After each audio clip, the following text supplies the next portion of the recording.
El aumento en el consumo de envases desechables y la escasez de papel higiénico fueron noticias recurrentes durante la pandemia en Alemania.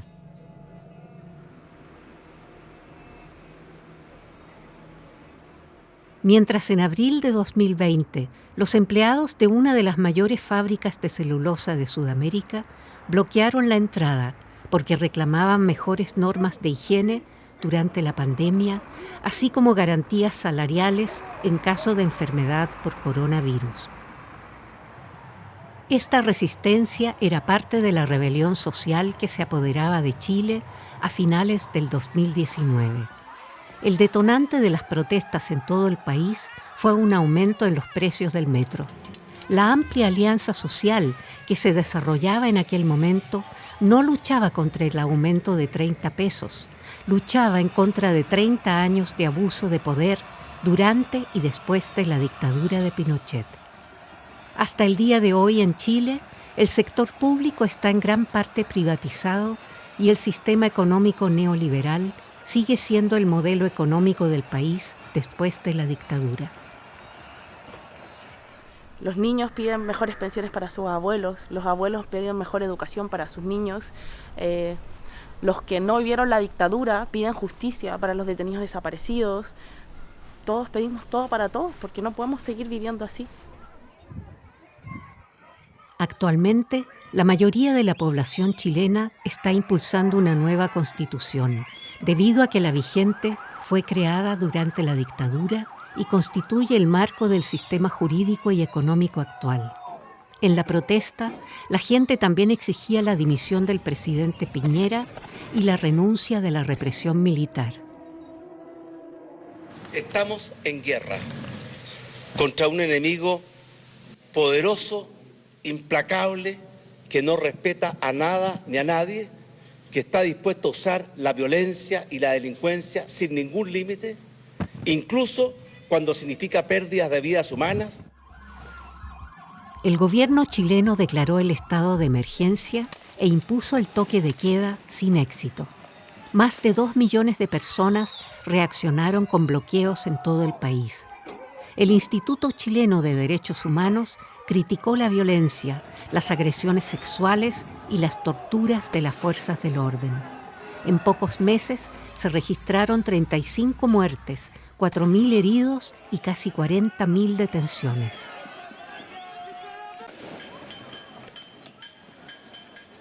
Y que nosotros estamos haciendo esa resistencia y estamos haciendo esa contrahegemonía desde los territorios y que en la medida que también nos podemos organizar, nos podemos articular con otras, con otros campesinos, campesinas, otros pueblos originarios, con otros movimientos sociales del campo y la ciudad, tenemos que lograr en algún momento ganar o recuperar esos derechos que han sido conquistados y que han sido nuestros históricamente, el derecho al agua, el derecho a la tierra, el derecho a la producción, el derecho a la soberanía alimentaria.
Casi una quinta parte de la superficie de Chile está cubierta por bosques. Especies arbóreas como el alerce, los mañíos, las araucarias y otras ocupan gran parte de estos 15 millones de hectáreas de zonas boscosas. Los bosques naturales intactos solo crecen en zonas montañosas remotas, en islas y en parques nacionales. son importantes refugios para especies animales y vegetales en peligro de extinción.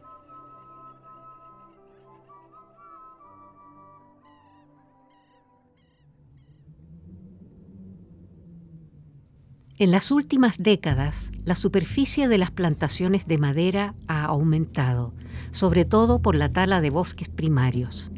En la actualidad, 3,2 millones de hectáreas son consideradas monocultivos y están plantadas predominantemente con especies de pinos y eucaliptos.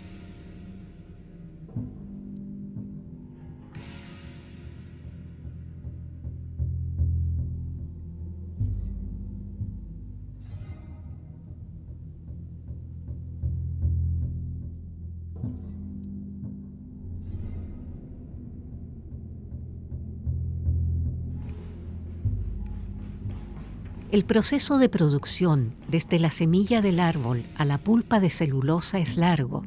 Se inicia en las empresas de viveros mecanizados, donde se utilizan semillas especiales para cultivar los esquejes. Durante varios meses riegan, abonan los árboles jóvenes y los rocían con pesticidas. Tras repetidos trasplantes de los árboles, los viveros, como subcontratadores, proveen a las empresas forestales.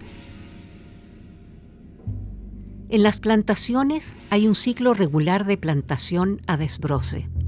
Los eucaliptos permanecen en la parcela de 12 a 15 años, los pinos de 20 a 25 años. Tras la tala, los subcontratistas transportan los troncos a las fábricas de celulosa, donde tras el proceso de cocción química se producen finas láminas para su posterior procesamiento.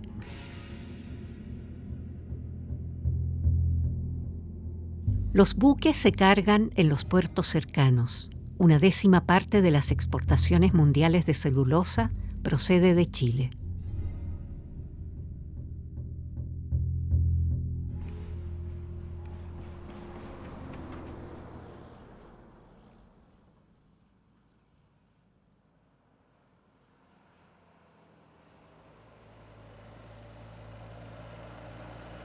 El sector forestal chileno se divide en varios departamentos que producen productos como pasta de papel, así como madera aserrada, astillas de madera y muebles. Cientos de empresas, subcontratistas y proveedores de servicios están participando en esta rama económica que se está expandiendo. Según las cifras oficiales, en el sector de madera chileno trabajan 125.000 personas con empleos directos y otros 180.000 subcontratados. El sector está dominado por 2 empresas chilenas, CMPC y Arauco. Ambas se encuentran entre las primeras 20 empresas forestales a nivel internacional, con un beneficio neto superior a 1.000 millones de euros.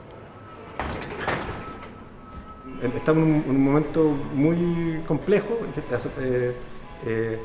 abordando una problemática que tiene que ver con un cambio climático global y que precisamente las plantaciones forestales son una súper buena respuesta a este cada vez mayor requerimiento que existe de madera, de fibra en el mundo y a la presión que existe respecto a los distintos bosques tropicales.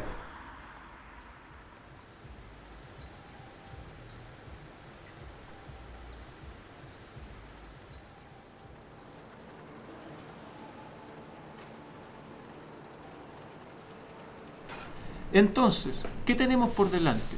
El siguiente desafío. Sabemos que son las fibras naturales las que tienen que reemplazar los productos que por tema ambiental el mundo tiene que olvidarse. Muy bien, pero eso supone una demanda de madera enorme, gigantesca, a la cual hay que responder.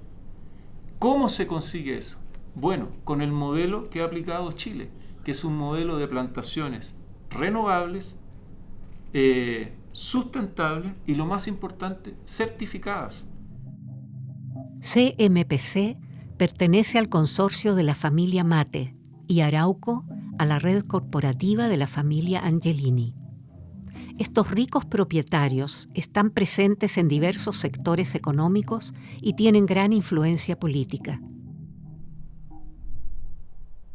En el ámbito nacional, ambos grupos poseen alrededor de 2,5 millones de hectáreas, es decir, 3/4 partes de la superficie total de las plantaciones.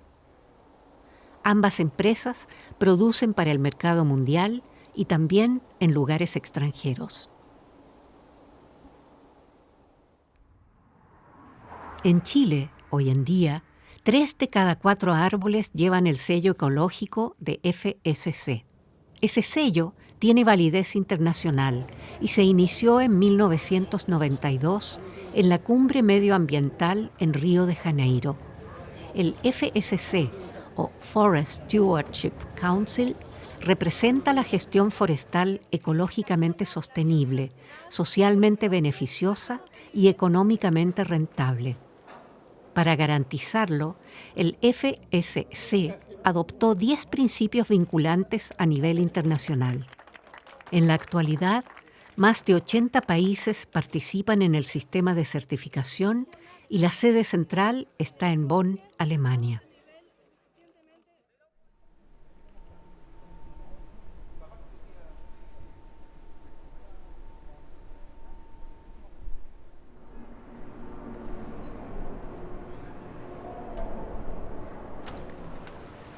Alemania importa unos 5 millones de toneladas de pasta de celulosa al año. Casi 200.000 toneladas vienen de Chile. El comprador más importante es el mayorista Gusco de Hamburgo. La empresa, que pertenece al grupo Schürfeld, genera un volumen de negocio anual de unos 400 millones de euros. CMPC es uno de los proveedores más importantes. La relación comercial se estableció durante la dictadura chilena y se consolidó en CMPC Europa en 2020. La demanda en el área de ventas está aumentando. Tan solo en Alemania, el consumo individual de papel se acerca a los 250 kilos al año, 5 veces más que el promedio de consumo mundial.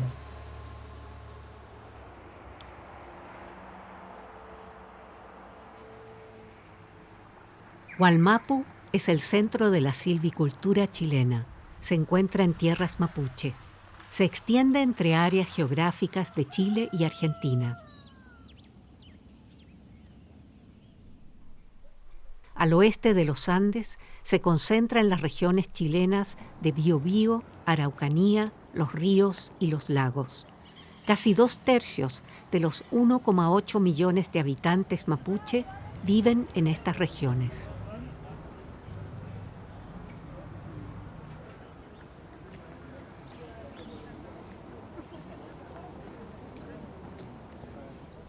Entonces, el Estado no ha respetado la historia mapuche, no ha respetado a la gente mapuche, no ha respetado a la madre tierra mapuche invadida por las grandes transnacionales.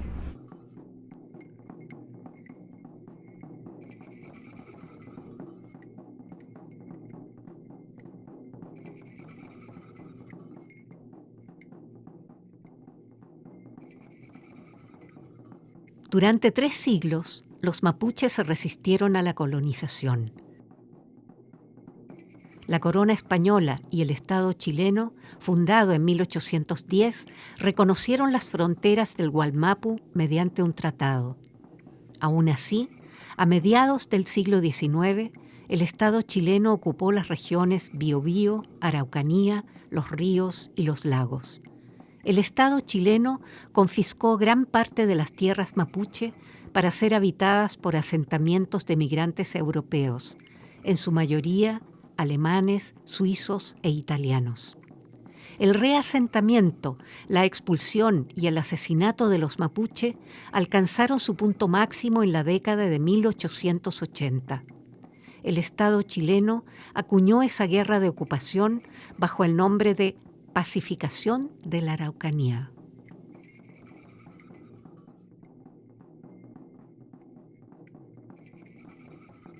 Las empresas agrícolas y los colonos forzaron la tala de bosque natural para el cultivo de trigo.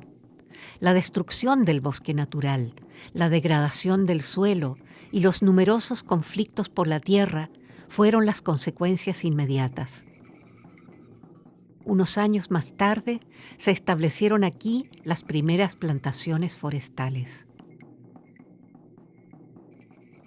El principal dueño de la industria del carbón, precursor, desde Lota, Matías Cauciño, es quien trae a un ingeniero forestal alemán llamado Konrad Peters para que investigue cuál es la especie de árbol que se da de mejor manera en este territorio. Y Konrad Peters es quien descubre que el pino y el eucaliptus son las mejores especies para cultivar acá en este territorio. En ese sentido empiezan las plantaciones de monocultivo a pequeña escala, en pequeños fundos, y se desarrollan en distintos fundos acá en el territorio, en lo que es la primera mitad del siglo XX, llegando incluso a existir en la provincia de Arauco la mayor cantidad de plantaciones forestales en toda Latinoamérica. La tala incontrolada para la exportación llevó a muchos pueblos a la crisis económica. Las primeras medidas de protección entraron en vigor con la Ley Forestal de los años 1930. La reforestación promovida aceleró el procesamiento de la madera en los aserraderos locales. Se fundaron instituciones y empresas forestales públicas.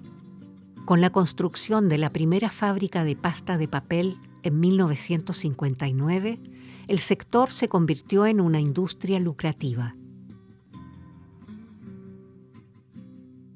El proyecto forestal se empieza a elaborar bajo el gobierno de Salvador Allende, ¿ya? Es un proyecto de desarrollo económico en conjunto, comunidades forestales, pero como el Estado guiando la economía en torno a la idea del socialismo.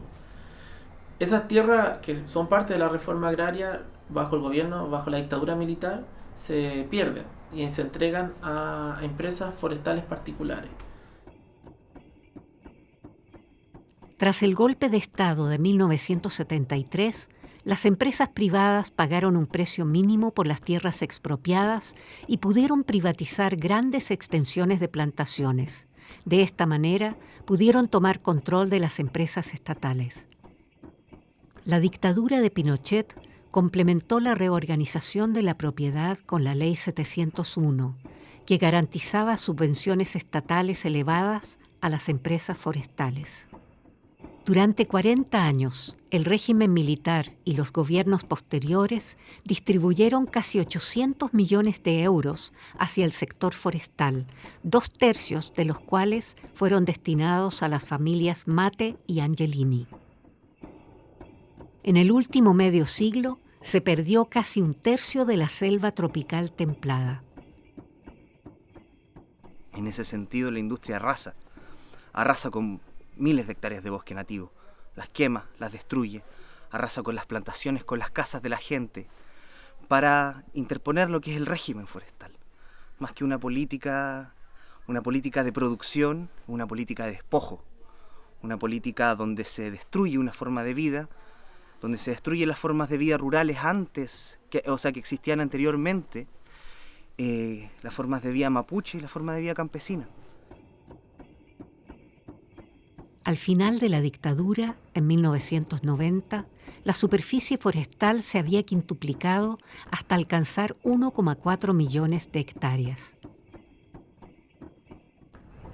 Y una vez que llegan los 90 y se abre todo el mercado mundial, los pinos estaban listos para ser cosechados. De eso hay certeza. Sin 701, lo forestal en Chile no existe.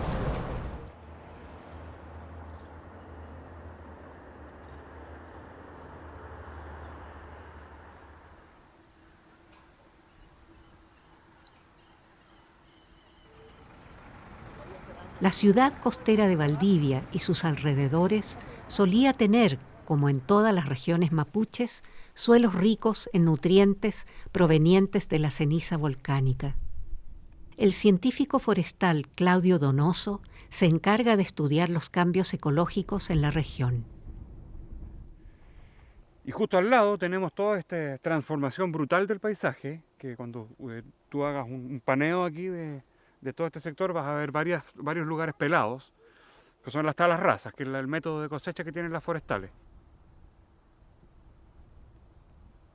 Después de cosechar, generalmente plantan de nuevo, ponen árboles pequeños, pero se demoran entre 3 a 4 años en crecer lo suficiente como para poder cubrir nuevamente el suelo. O sea, durante 3 o 4 inviernos nosotros vamos a estar teniendo pérdida de suelo en cada una de estas talas rasas. ¿Y qué dejamos aquí? Un desastre ambiental. ¿Y qué dejamos además? Muerte, no dejamos nada. Aquí ya no se puede hacer nada en el suelo que va a quedar después de 6, 7 u 8 rotaciones seguidas, digamos, de monocultivo y talas rasas. Cada ciclo de cultivo reduce la fertilidad del suelo. El informe El estado del medio ambiente en Chile, publicado por la Comisión Económica para América Latina, lo deja claro. Solo 1/10 parte de los suelos chilenos son de buena calidad. 1/4 parte presentan una erosión severa y muy severa. La silvicultura y las grandes cantidades de pesticidas que se utilizan han contribuido significativamente a ello.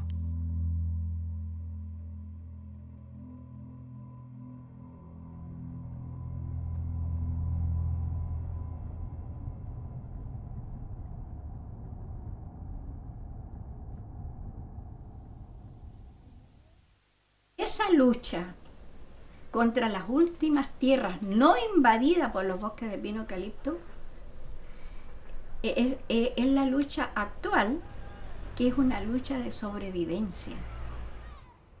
Entonces, hoy día no hay agua en las comunidades. Y al no tener agua también se agota las fuentes de vida que nosotros tenemos. Un pino y un eucalipto jóvenes consumen de 20 a 40 litros de agua al día. Cuando un árbol está maduro, extrae 10 veces esa cantidad del suelo. Por lo tanto, las regiones de Biobío, Araucanía, los ríos y los lagos sufren una sequía en expansión. Esto provoca que cada vez más comunidades dependan del suministro de agua externo, con graves consecuencias, porque bajo la dictadura el agua se privatizó por ley. Aproximadamente 10 años que estamos entregando agua a través de camiones aljibe. El agua la paga la municipalidad, tiene un alto costo, y se le entrega por familia 500 litros, que le duran 5 días aproximado.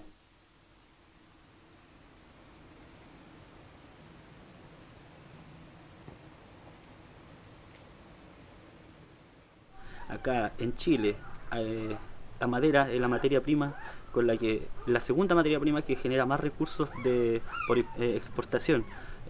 Por ende, no se explica la lógica de que acá la novena región, comuna donde la gran cantidad es en mapuche, vive sumido en la pobreza, ya que los recursos que ésta genera no se ven reflejados acá, no se ven reflejados en el tema educativo, no se ve inversión en el tema de la salud, que acá hay un gran índice de que las personas, hay estudios que comprueban que en el campo las comunidades mapuches están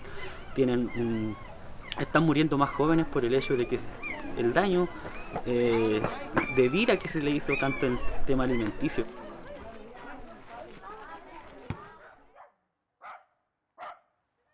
El Instituto Internacional de Investigación Forestal, CIFOR, estudió la situación en 180 comunidades chilenas. En ningún lugar del mundo el contraste entre pobreza y riqueza es más extremo como en el Gualmapu. Los camiones madereros sacan millonarias ganancias de la región, denuncia la concejala mapuche Emilia Coñumil. Cosas tan básicas como camino, luz y agua, que están en pésimas condiciones y que el gobierno cada vez que se toca la puerta dice no tenemos recursos. Entonces sí hay recursos para mandar a militarizar la zona. Entonces Chile tiene plata, pero la invierte mal. El sector forestal tiene un gran poder territorial en las zonas rurales. Esto incluye el dominio sobre los recursos naturales y sobre el mercado laboral. Hoy día está todo muy concentrado en una sola especie o en dos especies, pino y eucalipto. Antes que llegaran estas especies o invadieran, sí había una diversidad de pequeños trabajadores o empresas, aserraderos, manufactureras. Eso de a poquitito ha ido desapareciendo porque no hay mucha digamos, disponibilidad de madera nativa que se esté trabajando. Las forestales chilenas tienen su propio departamento de investigación para mejorar las especies. Se supone que el refinamiento de las semillas aumenta el rendimiento de los cultivos y al mismo tiempo reduce la susceptibilidad a las enfermedades y a las sequías. Sí, en el caso del pino, lo que hacemos es trabajamos en conjunto con el área de mejoramiento genético que hace selección de los mejores individuos y eso lo estamos reproduciendo a través de clones o las familias de cruces controladas y de miles de plantas se traslada al vivero y el vivero ya puede producir millones, 2 millones o lo que se requiera dependiendo del material.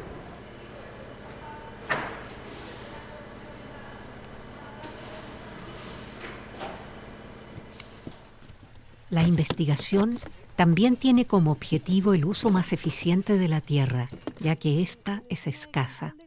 3/4 partes de las áreas de plantación de Chile se encuentran ahora en las regiones Biobío, Araucanía, los ríos y los lagos. Una mayor expansión de plantaciones a las zonas de asentamiento en los bosques vírgenes es casi imposible. Por consecuencia, CMPC está impulsando una cooperación económica con las comunidades vecinas.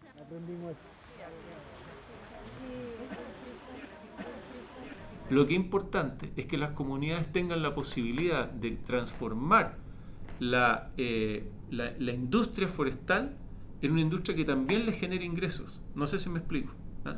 O sea, no es relevante, ellos dicen, oye, pero es que donde había pino, yo ahora solo puedo tener pino. Pero entonces tenga pino, tenga pinos, tenga eucalipto. No tiene por qué tener otra cosa, tenga eso. Y participemos de una actividad que es una actividad que es competitiva, que es eficiente, que es sustentable y que además necesita una cantidad enorme para satisfacer la demanda mundial.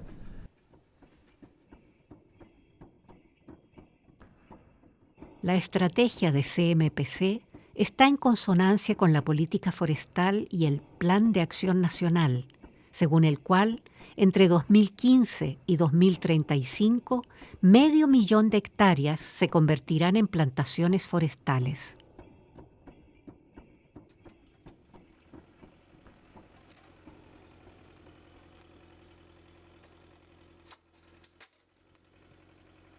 Es que la gente viene de fuera. Por ejemplo, si la forestal cuando hace sus cosechas, traen maquinarias profesionales de que ocupan 5 personas, más no ocupan, y hacen la pega de 200, 300 personas. Entonces, de ninguna forma, de ninguna manera, la forestal ayudaría a la comunidad en el sentido de trabajo.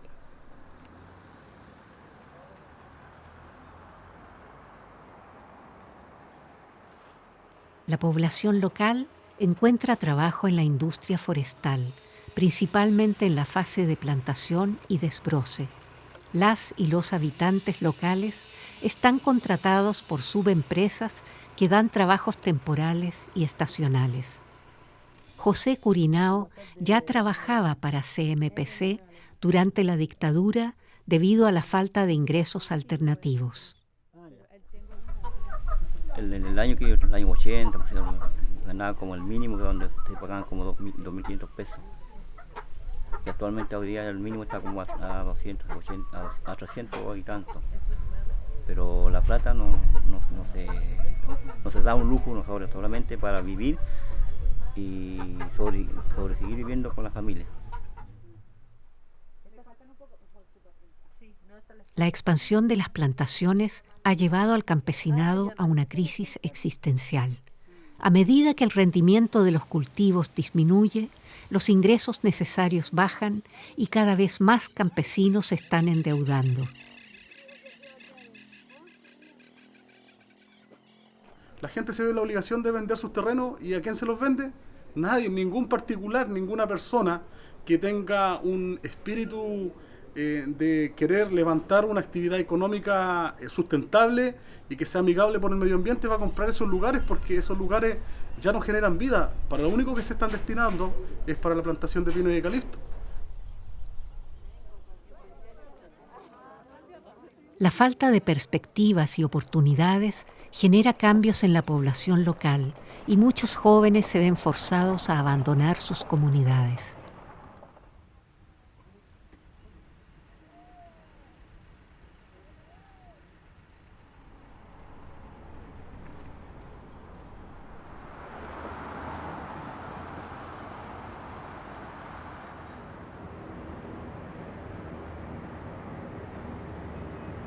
Mucha gente se viene como a la capital o se va hacia el norte de Chile, la zona central, el trabajo de temporada agrícola, las mineras, ¿sí? Trabajo de temporada que son tremendamente explotados, entonces como que se pierden los vínculos con la familia, el vínculo con la naturaleza y se va perdiendo de a poco también esa identidad. Entonces en el fondo es un despojo así como completo a causa de la introducción de los monocultivos y las forestales en los territorios.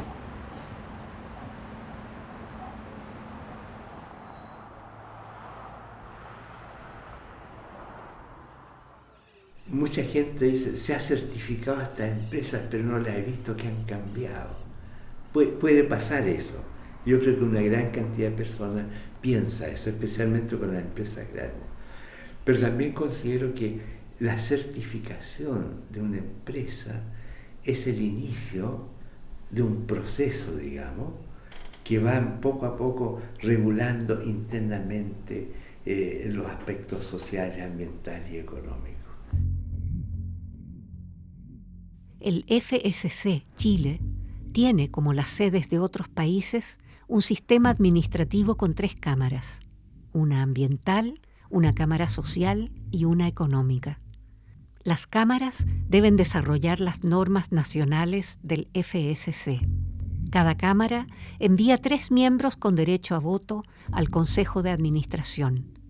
2 representantes del sector económico son empleados del CMPC y Arauco.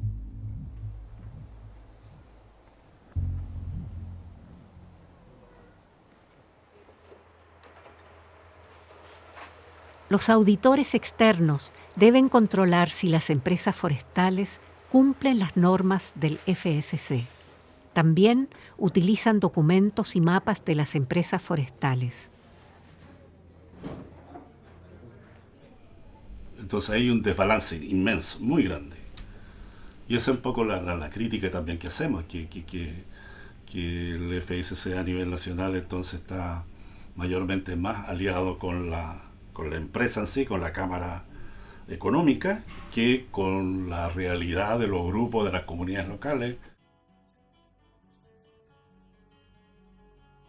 En 2016, FSC Internacional financió un estudio sobre la silvicultura y las comunidades mapuche en Chile.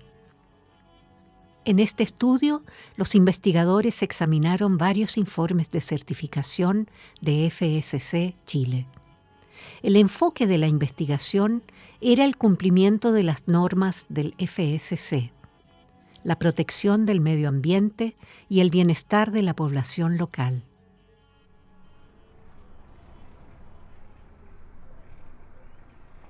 Los autores del estudio comprobaron el incumplimiento de las normas en la realidad y criticaron también la falta de formación de los auditores, ya que es fundamental para la evaluación profesional. Los auditores no reconocieron los conflictos territoriales regionales ni la cosmovisión mapuche.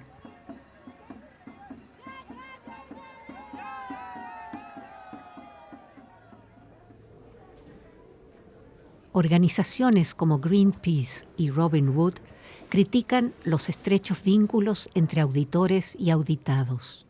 Una certificación independiente no se da mientras los auditores sean pagados exclusivamente por las empresas forestales.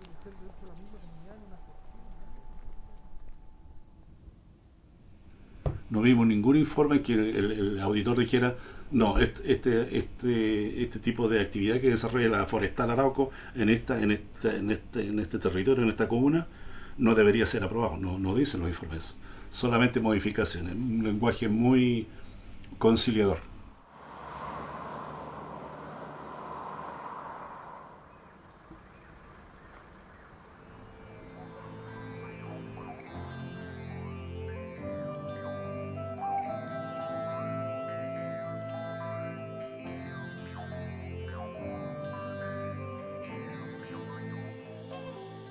El mapuche en sí siempre trató de respetar la madre tierra, ¿ya? La ñuque mapu, como se llama, porque ellos tenían como principio de vida que cada vez que uno recibía algo de la tierra tenía que devolverlo, ¿ya? Ese era el principio.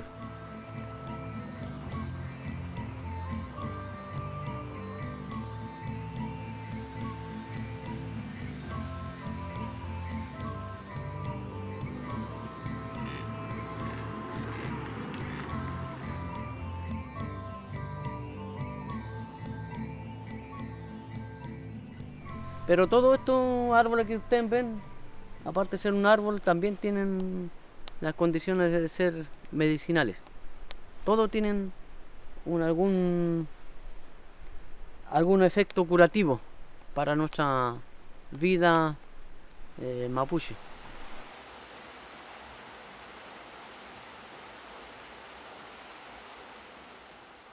La disminución del bosque nativo amenaza los medios de existencia y cosmovisión de los mapuche. En las regiones Biobío, Araucanía, los ríos y los lagos, varios grupos se dedican a reforestar zonas para garantizar la soberanía alimentaria. Y ahí en marzo de ese año hicimos 2 encuentros de mujeres, en el cual se abordó primero el impacto de la forestal en la disponibilidad de agua, y en el otro se abordó el tema de la semilla y la alimentación. Entonces todos esos temas empezaron a conversarse y de ahí surgió la idea de hacer una campaña de arborización, que le pusimos plantemos árboles nativos, plantemos vida. Entonces ahí fuimos grupo por grupo de mujeres y le entregamos entre 8 y 10 plantas a cada una.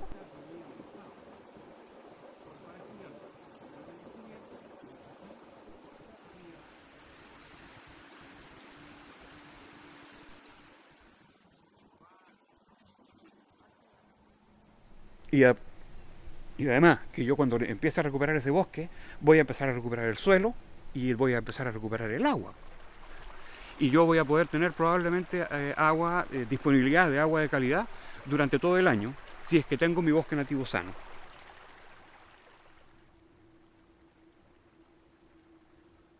Los bosques nativos, este bosque que ustedes ven aquí, tiene una función enfriadora. ¿Ya? Estos enfrían, son como refrigeradores, ¿ya? Y eso se nota muy claramente porque si yo estoy en un lugar expuesto, sin este bosque, en un día de calor, ¿ya? Yo puedo tener 30 grados afuera del bosque, y si me meto al bosque voy a tener 3, 4, 5 grados menos de temperatura dentro del bosque. Y si nosotros queremos revertir el cambio climático, revertir el calentamiento global, lo que tendríamos que hacer es empezar a recuperar estos bosques que son los que enfrían naturalmente el planeta.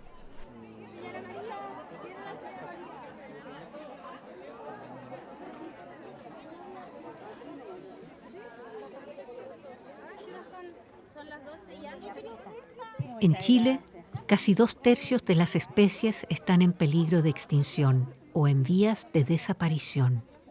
La pérdida de productividad también es evidente en los cultivos y en las semillas. Existen iniciativas como la Organización de Mujeres Paimuri, que realizan mercados de intercambio de semillas y plantas regionales. Sí, bueno, la actividad que organizamos hoy día es un intercambio de semillas, un trasquinto, una práctica ancestral, que es el intercambiar semillas, productos también del campo por territorio, para diversificar los productos, ¿no? Y también las especies. Las participantes están difundiendo conocimientos sobre la selección y el uso de semillas tradicionales. Esto se debe a que los recursos genéticos de las semillas están adaptados a las condiciones ecológicas regionales. Así, la diversidad de la variedad permite obtener cosechas suficientes, incluso en condiciones meteorológicas extremas y de sequía. Una semilla producida de manera orgánica va a ser siempre de más bonito color, de mejor textura, y lo otro que si es por ejemplo arveja o poroto, al cocinarla tiene otro sabor, es exquisita. Entonces esa es otra de las razones por las que se tienen que seguir haciendo estos intercambios, porque teniendo semillas vamos a tener soberanía alimentaria, porque esa es la base de la alimentación. Para la ONG Vía Campesina, la soberanía alimentaria es más que el derecho a poseer semillas. La Alianza Internacional de Pequeños Agricultores considera que soberanía alimentaria es el derecho a la propiedad de la tierra y a los métodos agrícolas tradicionales.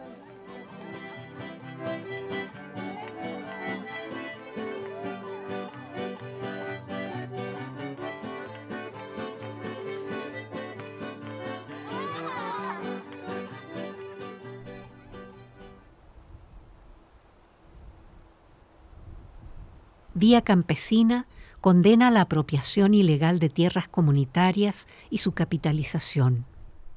En un siglo, el Wallmapu se redujo de 10 millones a 300.000 hectáreas. Tras el fin de la dictadura militar, en 1993, el Congreso chileno aprobó la ley indígena que prohibía la venta de tierras indígenas a personas no indígenas. Ese mismo año se creó la entidad estatal CONADI, que tiene como fin la repartición de tierras.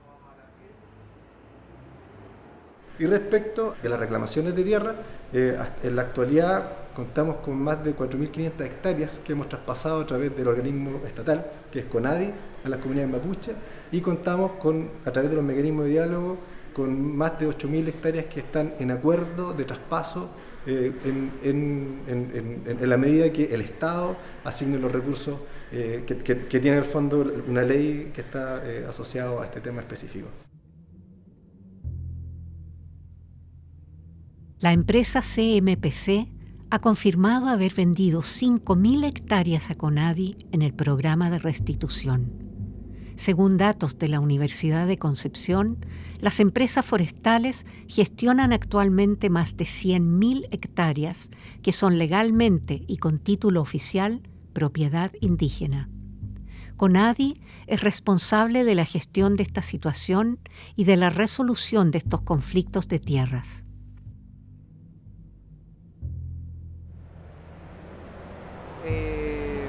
Es el mercado quien establece el precio a través de la oferta y la demanda. No hay precios establecidos. Y de hecho lo que ha sucedido específicamente en la región de la Araucanía ha sido que ha existido una especulación respecto del precio. Por lo tanto, lo que hace CONADI es comprar a estos precios sumamente elevados a los privados para entregárselos a las diferentes comunidades que conforman el pueblo mapuche.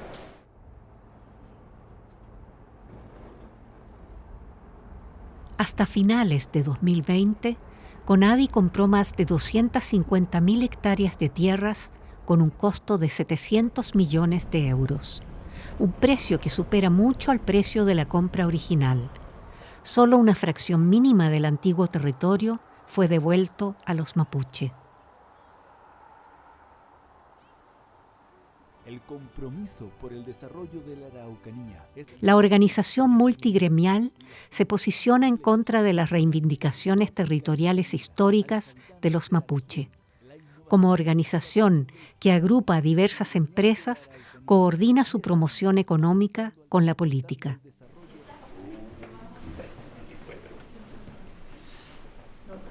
hay que acotar, hay que parar la entrega de tierras. Entonces, no podemos seguir generando una cantidad enorme de comunidades y de mayor solicitud de tierras cuando no va quedando tierra, y lo peor es que lo que vamos viendo es que la tierra que se está entregando a comunidades se sale del circuito productivo.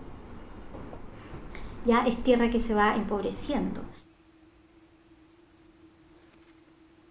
La investigación científica lo refuta.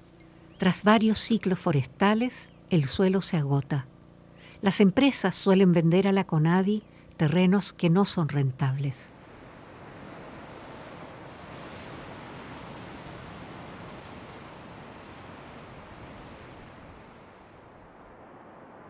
También en la región de Tirúa se devolvieron algunas tierras, pero esto no ha cambiado el dominio económico del sector.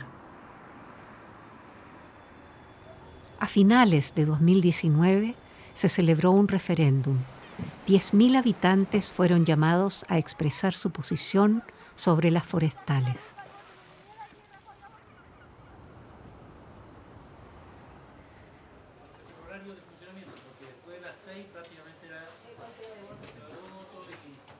La riqueza que tiene Tirúa, la capacidad productiva que tiene Tirúa, solo se va para afuera. No hay una relación amable con el medio ambiente, no hay una relación de entender la localidad, la comunidad local de parte de las grandes empresas forestales. Frente a eso, yo creo que hubo una respuesta bastante contundente de parte de la población. Sobre el 77% de la población dice de que sería ideal que se vayan, en el fondo, las empresas forestales de Tirúa.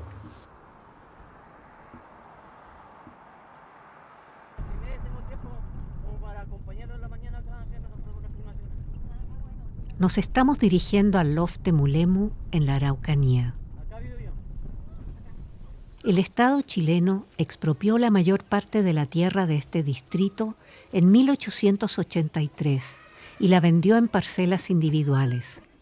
Las familias mapuche fueron reasentadas en reducciones y recibieron títulos de propiedad parciales, marcados aquí en verde claro. Cuando en 1930 los terratenientes particulares tomaron posesión de manera ilegal de parte de la reserva, 3 comunidades acudieron al tribunal indígena. Aunque el veredicto fue favorable a los mapuche, la zona permaneció en manos extranjeras por más de 100 años.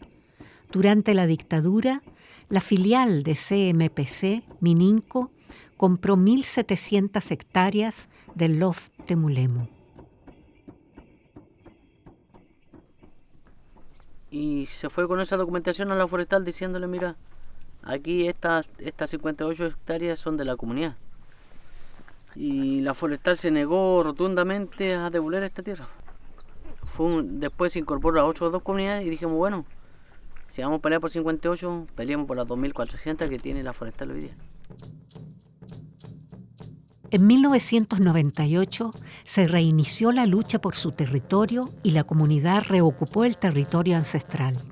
Forestal Mininco condenó la acción de las comunidades como un acto ilegal. Bajo la protección de la policía, Mininco cosechó la plantación y retiró la madera. El desalojo temporal de los terrenos agravó la situación política en el distrito.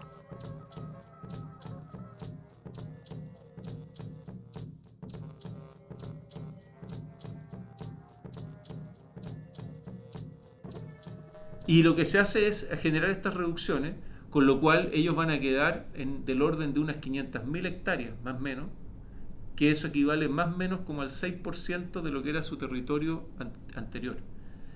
Luego eso va a originar una serie de demandas, pero tú no podrías decir que el problema lo tienen las empresas forestales o las empresas agrícolas actuales.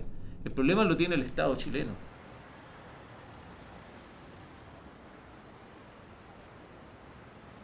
Durante la dictadura hubo una estrecha colaboración entre CMPC y el régimen.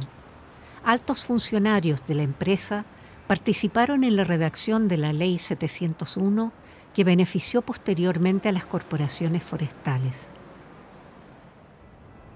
Asimismo, el director del CMPC y expresidente del Estado, Alessandri, desempeñó un papel destacado en la redacción de la Constitución.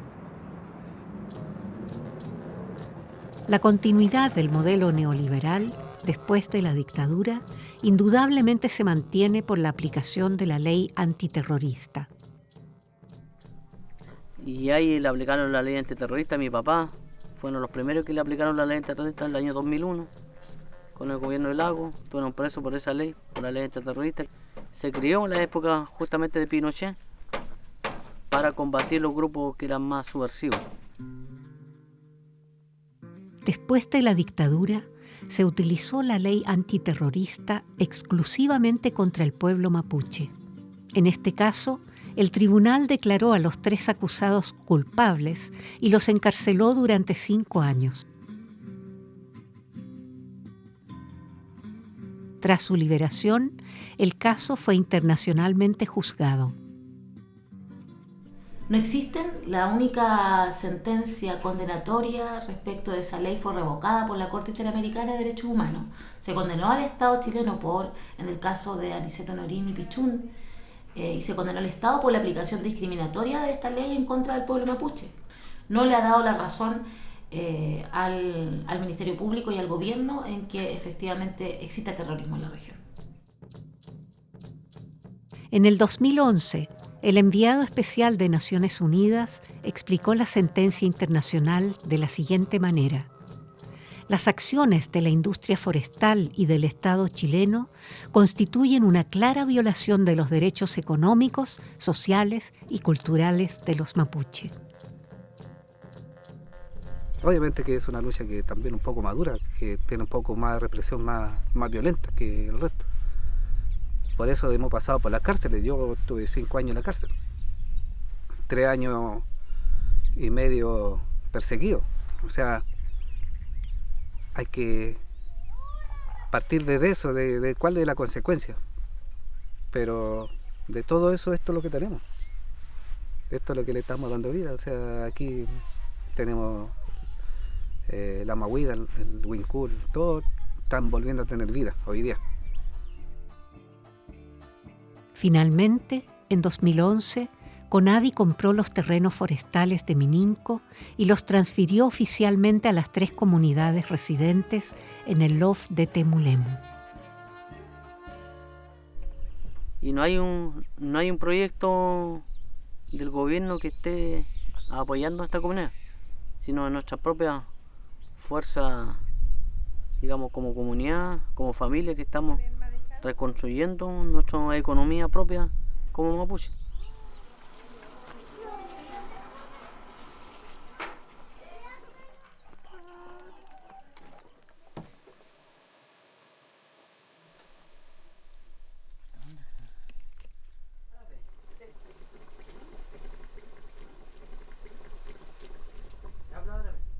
Los mapuche del LOF de Temulemu están demandando restitución de otras tierras en manos de la forestal Bosque Cautín. El Estado chileno rechazó la demanda contra la empresa Bosque Cautín porque las comunidades no pueden demostrar un título de propiedad estatal. A pesar de que el Congreso chileno ratificó en 2008 el Convenio 169 de la Organización Internacional del Trabajo, que reconoce los derechos de los pueblos indígenas y su propiedad histórica de la tierra. Por ahí va el cambio. Y el FSC no puede hoy día trabajar si no vincula el derecho internacional indígena. Y en este caso, el convenio 169 de la OIT. El FSC también apoya estos derechos y exige el consentimiento de la comunidad para las actividades forestales. En el caso de Bosque Cautín, este consentimiento no existe. No obstante, la empresa ya puede anunciarse con el logotipo FSC. FSC Chile considera la expansión del sector como positiva. Al preguntar sobre los casos de conflicto, solo quieren contestar por escrito.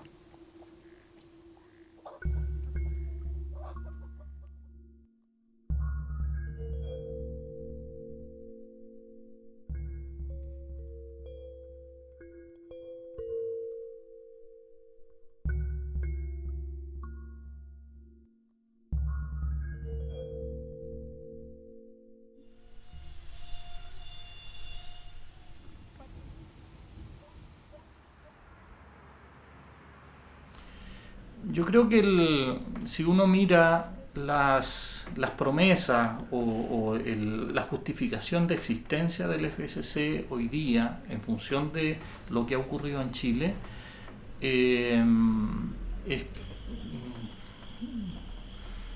absolutamente deficitario, es absolutamente negativo.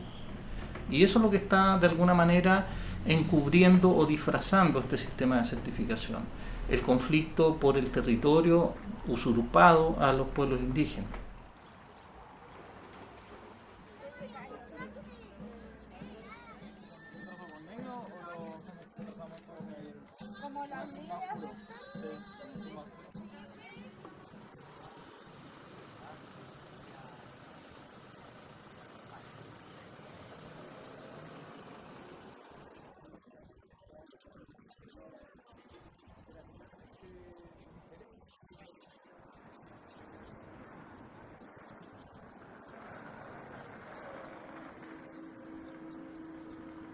Las ocupaciones de tierras pueden verse en varias zonas de las tierras mapuche.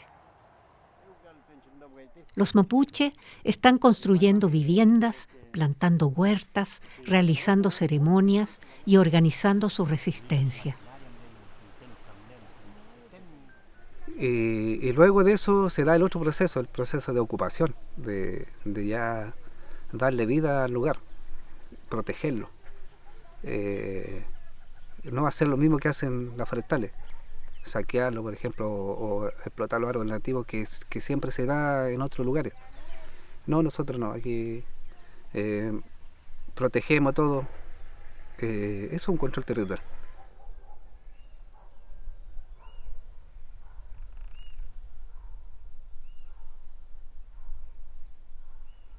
Pues nosotros estamos haciendo esto es por necesidad. No es porque nosotros digan algunos, yo he escuchado muchas veces, dicen, no, porque a lo mejor quieren más tierra, que quieren esto. No, nosotros queremos que es por necesidad, porque nosotros vivimos en un pedacito de tierra, hay gente que ya no tiene. Políticamente, la lucha entre mapuches y latifundistas se está endureciendo.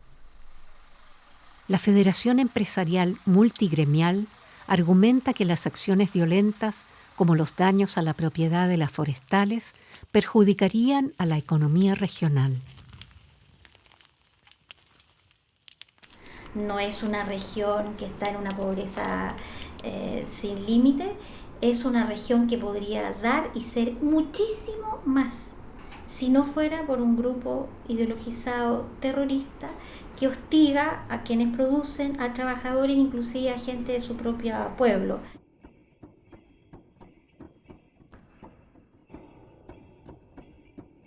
La multigremial exige la mano dura del Estado. Para reforzar su posición, la institución de derecha está elaborando un llamado barómetro de violencia que proporciona información sobre los delitos en la Araucanía.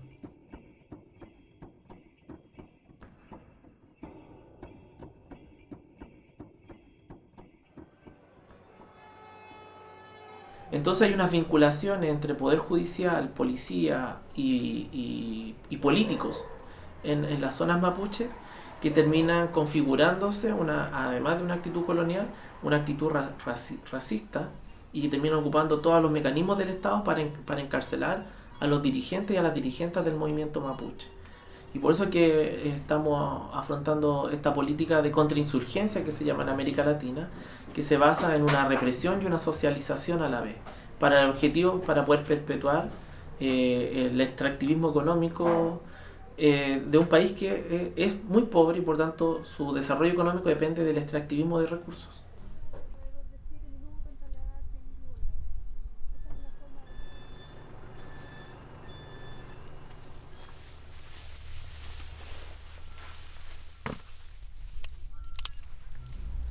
No queremos forestales, no queremos hidroeléctricos en nuestro territorio.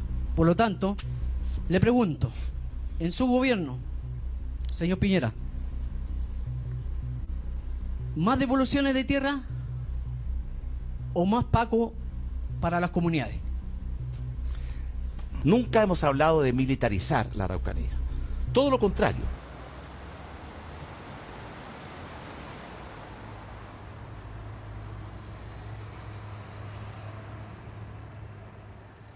Y eso se representa en el Plan Impulso Araucanía con la tremenda inversión policial que se hace acá. Es decir, la compra, por ejemplo, de los últimos vehículos de blindados de la policía, y que son inversión estatal para mantener la paz, ¿verdad?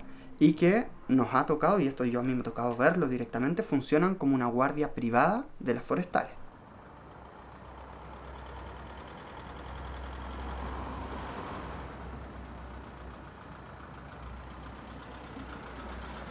No se puede hablar de paz cuando tenemos una pistola sobre la mesa donde vemos carros policiales.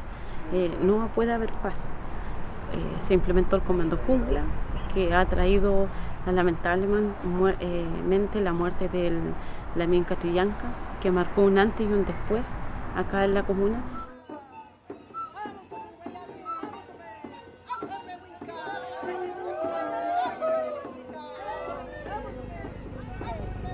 Abajo del helicóptero estaría el tractor para que avance el carro que estaba atado.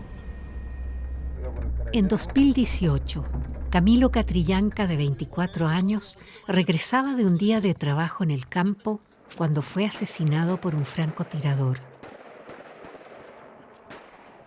Los autores del asesinato pertenecían a la unidad militar especial llamada Comando Jungla. La tramitación legal y el encubrimiento del asesinato por el Estado causó un gran escándalo en Chile.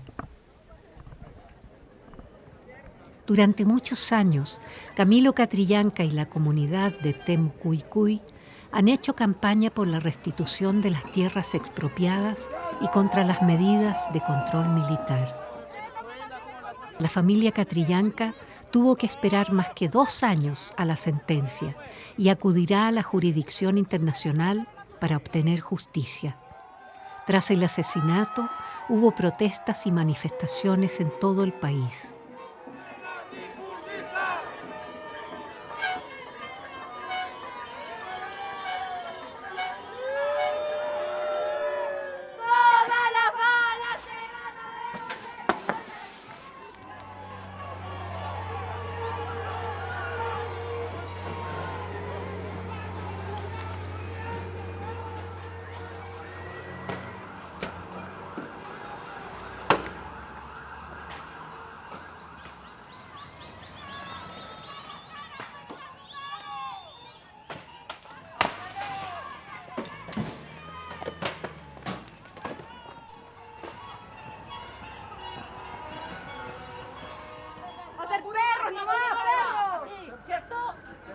Dictadura militar, ustedes tienen sangre en las manos, nosotros tenemos sangre en las venas y sangre mapuche que nunca se ha resistido.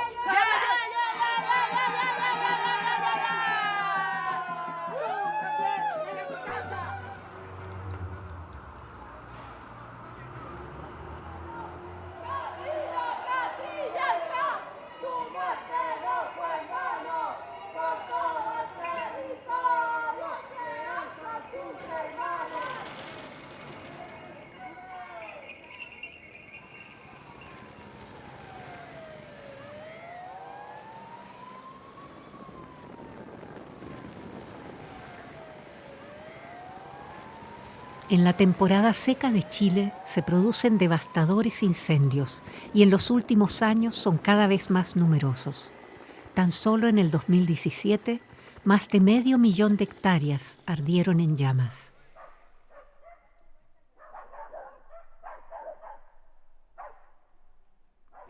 Empezó como a las 11 de la mañana, una grande huma era para allá, y empezó a pasar acá. Y llegó aquí como a las 5, las 6 tarde parece, ahí empezó a apagarse, porque juntaron muchos bomberos y mucha gente ayudaron también con los bidones, con agua, con el balde, con todo. Aquí mismo las casas lo salvamos, que le tiramos agua, la madera le tiramos agua.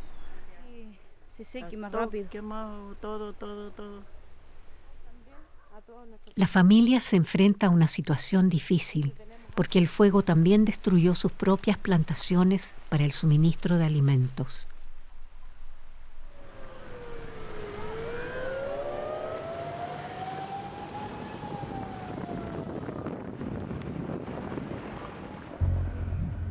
En 2020, el Centro de Ciencias Climáticas publicó un informe sobre los incendios en Chile. La mitad de los incendios se producen en plantaciones forestales. Los bosques naturales, los pastos y los matorrales se ven mucho menos afectados. El centro científico registró la mayor cantidad de incendios en los monocultivos extensos de las regiones de Biobío, Araucanía, los ríos y los lagos. También atribuyó los incendios a los aceites esenciales y las resinas de eucalipto y pino. En 2019 se declaró el estado de emergencia para asegurar las extinciones de los incendios. Esto da base legal a militarizar la zona, porque son los militares que establecen puestos de control y aseguran las operaciones de extinción de incendios. Se asume que son los mapuches los que incendian. Por lo tanto, hay que militarizar más la zona y cuidar más de ellos. O sea, tenernos más vigilados, con drones, con aviones, con un montón de mecanismos tecnológicos que finalmente quieren buscar la verdad de quiénes son los que provocan los incendios, pero de estas investigaciones nunca sale nada a la luz. En la sociedad chilena existe una intensa discusión sobre las causas de los incendios. Algunos consideran que la culpa la tienen las empresas forestales y las eléctricas, porque no construyen cortafuegos y descuidan el mantenimiento de las líneas eléctricas. Otros, sin embargo, sospechan de incendios provocados por motivos económicos o políticos. Entonces tú necesitas primero controlar ese vandalismo, y para eso la labor que realizan las Fuerzas Armadas, que es básicamente una labor de inspección. Para poder llegar al lugar necesitas tener seguridad física para las personas, y eso también te lo da en este caso la presencia de las Fuerzas Armadas. Entonces cumple muy bien ese rol, por eso es bueno tenerlo. Por otra parte, varias organizaciones señalan que existe una relación entre la infestación de plagas y los incendios forestales. A menudo, las plantaciones no rentables que han estado en cuarentena durante mucho tiempo se ven afectadas por el fuego. Y las compañías de seguros no cubren las enfermedades de los árboles. Sí, efectivamente acá la gran cantidad de incendios que se generan para la temporada del verano, más bien, las comunidades son las que se ven afectadas porque ellos cuentan con seguros, tanto seguros económicos, tanto como que el gobierno también les subsidia su entre comillas pérdidas, porque ellos sabemos que para ellos no es una pérdida, sino que es un negocio.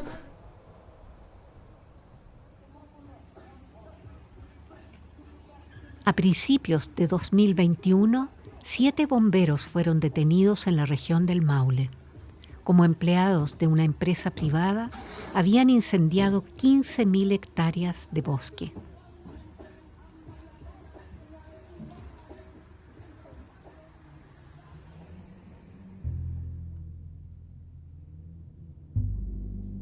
Las empresas chilenas Arauco y CMPC se reparten la producción nacional de celulosa. 6 de las 8 celulosas chilenas se encuentran en las regiones de Biobío, Araucanía, los ríos y los lagos. El negocio de la celulosa a nivel internacional se encuentra en auge. A partir de 1990, la cantidad producida se elevó a unos 5 millones de toneladas anuales, justo la cantidad que importó Alemania en 2020.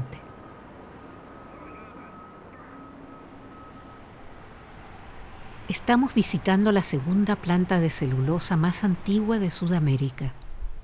Con la planta celulosa de Laja, iniciaba en 1959 el ascenso de CMPC, que se convirtió en una empresa internacionalmente activa.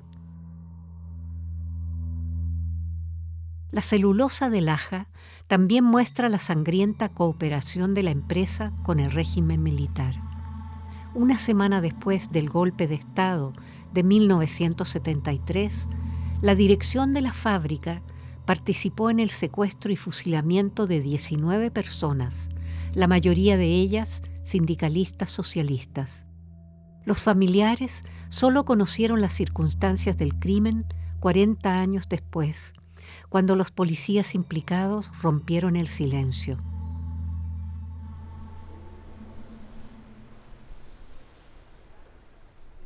En la actualidad, la fábrica emplea a 400 personas. La dirección de la fábrica nos enseña y nos explica el proceso de producción.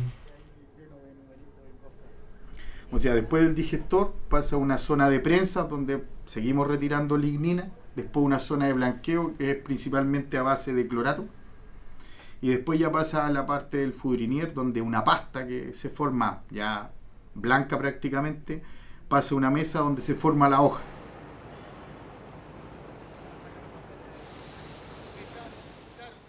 Y eso genera, por un lado, el uso de insumos químicos en altas cantidades, genera emisiones a la atmósfera que son altamente contaminantes. Hay compuestos derivados de la combustión, por ejemplo, del cloro, que generan dioxinas, furanos, además de dióxido de azufre, óxidos de nitrógeno, que son afectaciones locales a la salud de la población, a los ecosistemas, pero también contribución al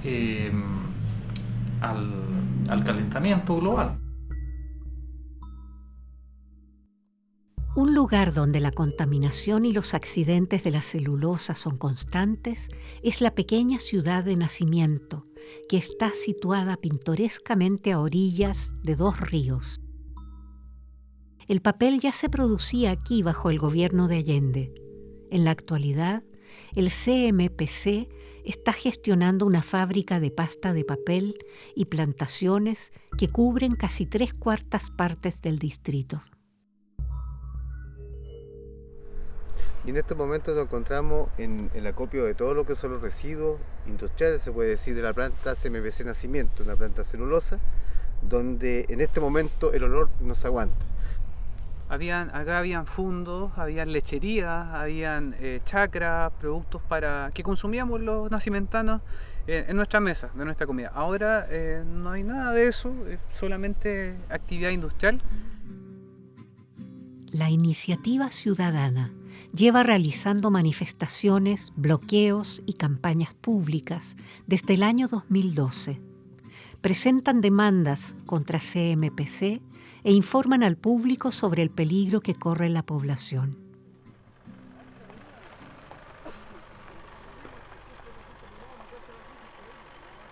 ¿Usted que trabaja acá no conoce cuál es la sustancia que hay? No.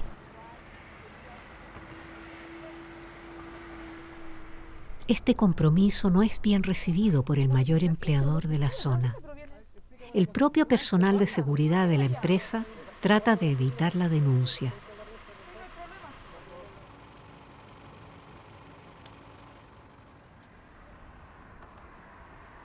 Esa planta botaba sus desechos aquí frente al fuerte, al lado abajo del puente que se ve, este puente que está acá, directamente hacia el río. Incluso nosotros cuando niños podíamos caminar sobre la celulosa en la orilla del río porque era como un cartón gigante. Era peligroso obviamente, pero para nosotros era normal. Y después cuando ya mayor uno se da cuenta de que eso está mal, porque más encima, o sea, la captación de agua para el sistema de la red potable que nosotros consumimos acá en Nacimiento está más abajo que eso y siempre ha estado más abajo.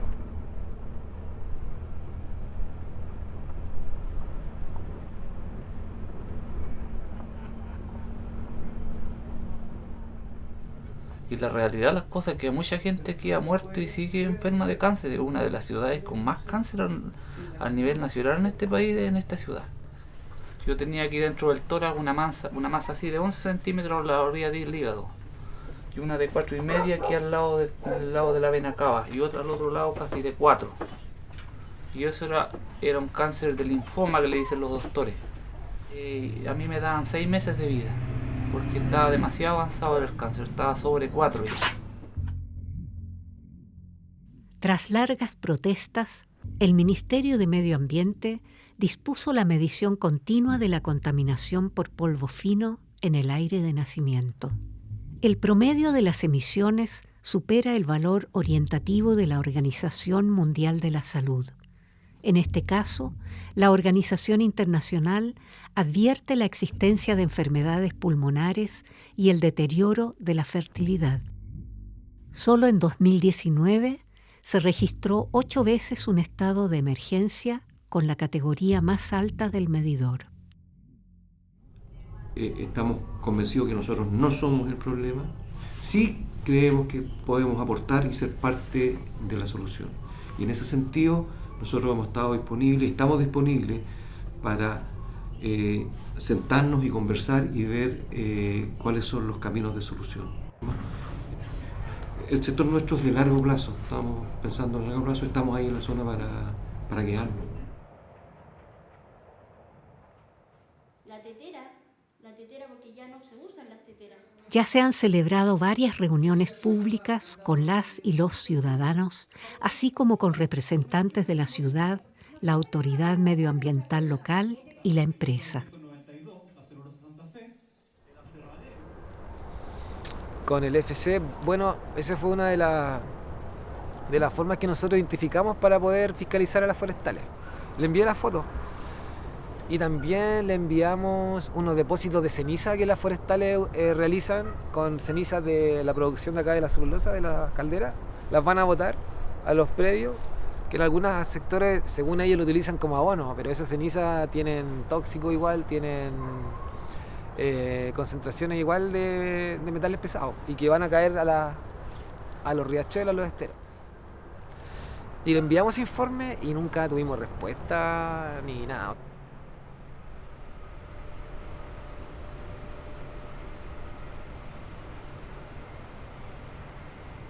Hacemos nuestras quejas a esa instancia y finalmente vemos que el próximo año siguen funcionando de la misma forma. Y lo peor de aún, que ganan premios internacionales estas empresas, son reconocidas a nivel mundial por tener una buena relación con las comunidades, por tener un proceso limpio, productivo, y que nosotros, que somos los habitantes que vivimos a 200 metros de ellos, vemos de que no es así. Recientemente, las iniciativas ciudadanas obtuvieron una victoria parcial. La empresa tuvo que poner fin a años de vertido de aguas residuales al río.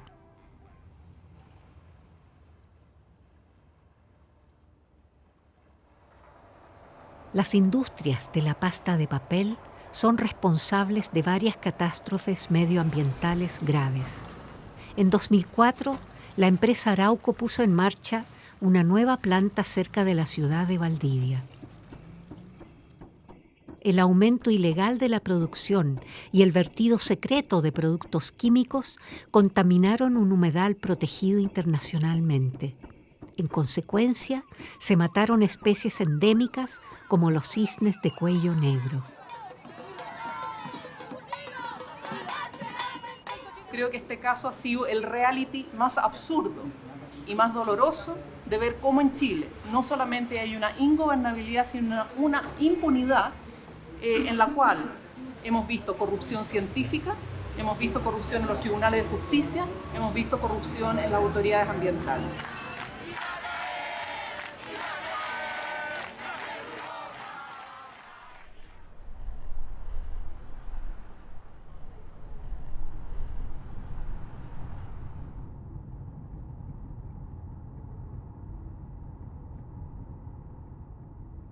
Nos dirigimos al oeste del Biobío. Aquí, la empresa Arauco creó una densa red de plantaciones forestales, empresas de servicios y celulosas. Hoy en día, alrededor de 170.000 personas viven en la provincia costera del mismo nombre. Virginia Pérez es concejala y pertenece a la iniciativa Laraquete Sustentable.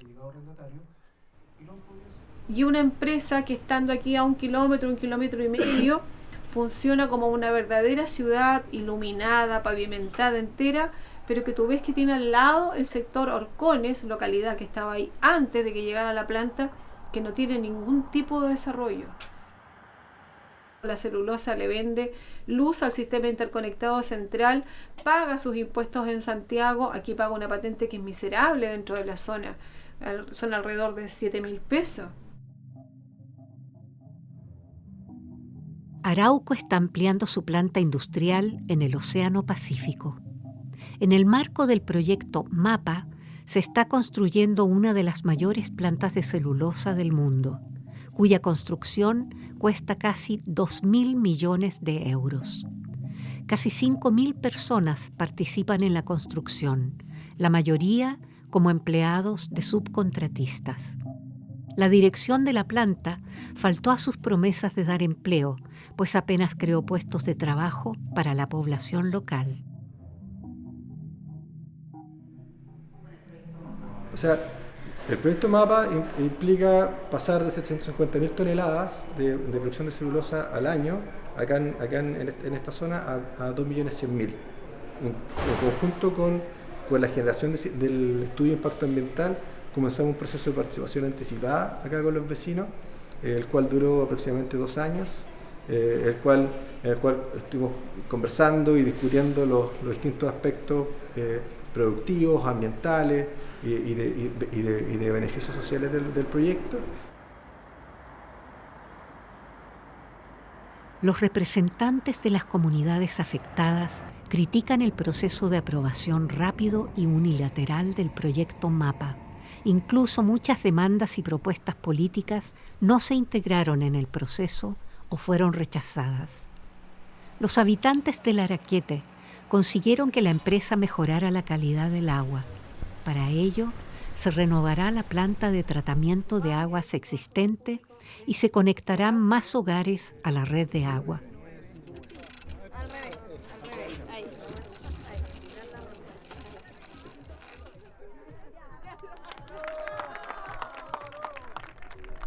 Para la empresa, las actividades de construcción son una ganancia de imagen. Los equipos de cámaras de la empresa informan sobre la evolución positiva del proyecto MAPA, pero no se habla de los impactos y accidentes en el complejo industrial. Tras la ampliación, la planta consumirá 200 millones de litros de agua al día, tanto como 1,5 millones de chilenos al mismo tiempo. También aumentará el uso de productos químicos. Los habitantes de las comunidades temen una catástrofe medioambiental para la región marina.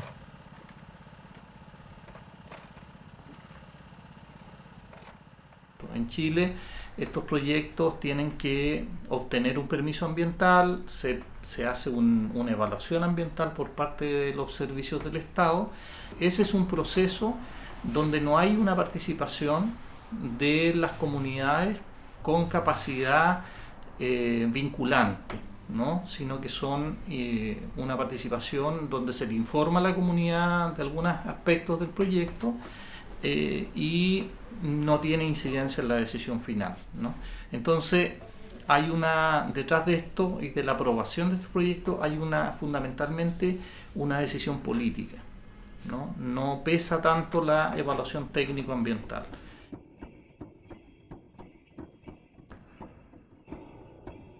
Muchas personas de la región se manifiestan en contra del proyecto del MAPA.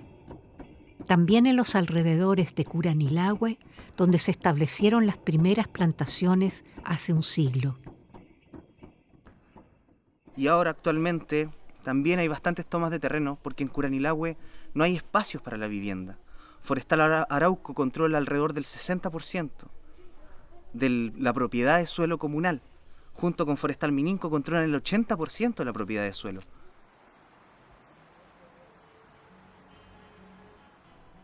Una de estas parcelas disputadas se encuentra en las montañas vecinas. En 2018, la cooperativa Mundo Nuevo recuperó un fondo forestal de 5.000 hectáreas. Cuando recién llegamos, armamos unas carpas por ahí, entonces dormíamos la noche y todo, y cuidamos, le pusimos llave a las trancas y ya los tomamos el terreno. Entonces se trajo un aserradero y se empezó a cerrar la madera y se empezaron a construir las casas, que son las que ya están ahí para arriba, y empezamos a cerrar para hacer las huertas y todo eso. Y sí que así y ha sido la lucha, ha sido dura.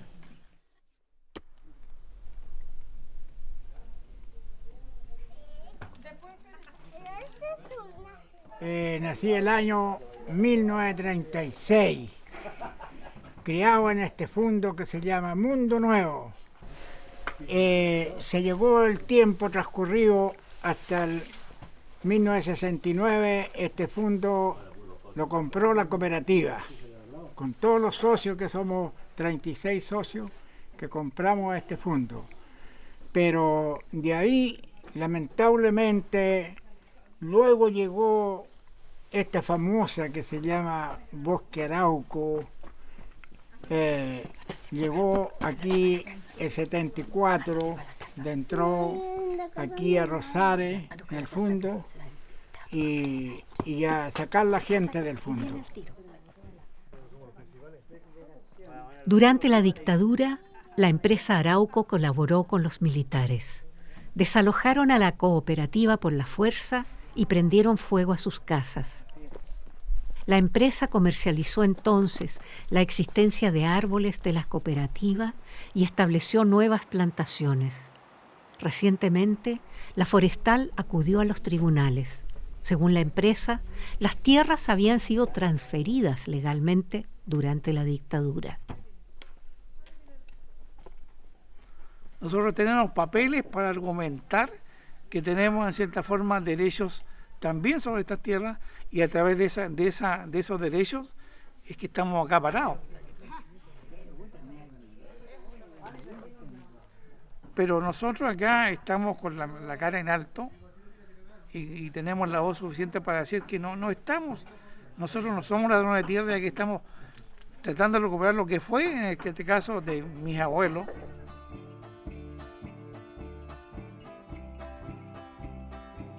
Mientras tanto, la empresa y la fiscalía han retirado su demanda por las escasas posibilidades de éxito.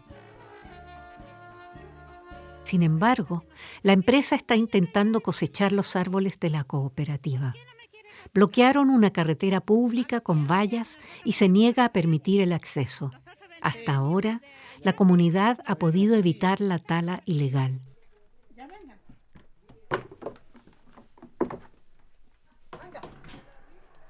A pesar de la difícil situación, los habitantes están dando forma a su nuevo mundo.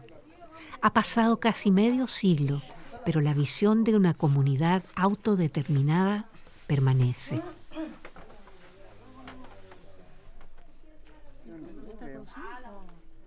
Eso es lo que significa Mundo Nuevo, en su sentido más profundo. Le abre la esperanza a otros pobladores de Curanilahue, otros campesinos despojados, a que sí se puede recuperar.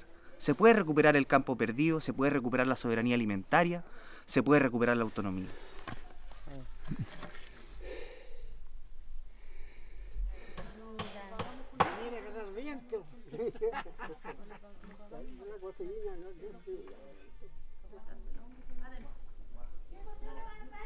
Y lo otro, que a mí me gustaría que esto se difundiera en otros países, que se den cuenta a quién le están comprando madera y qué daño están haciendo con comprar esa madera.